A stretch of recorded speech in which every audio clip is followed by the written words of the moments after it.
Assalamu alaikum dostlar. Bugün 3 iyun 2022 yıl Germaniya mamlaketinin Stuttgart şahrındamın. Hazır saat түнкү 2'den ötüp aldı. Таң қалған нәрсем бұл жерде ешқандай hazır камера жоқ екен. Светофорларында жоқ. Айдоочулар қызылға тоқтайды екен. Түнкү saat 2 болса дағы. Ешқандай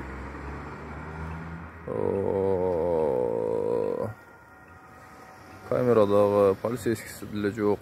Уш қорсын ешқандай движение жоқ болса тоқтай береді екен.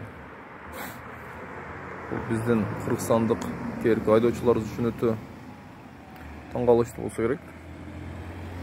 Бирок тәртіп жана маданияттуулуктун деңгээлин көрсөткөн. Ушундай мен үчүн таңғалыш нерселер болуп атат.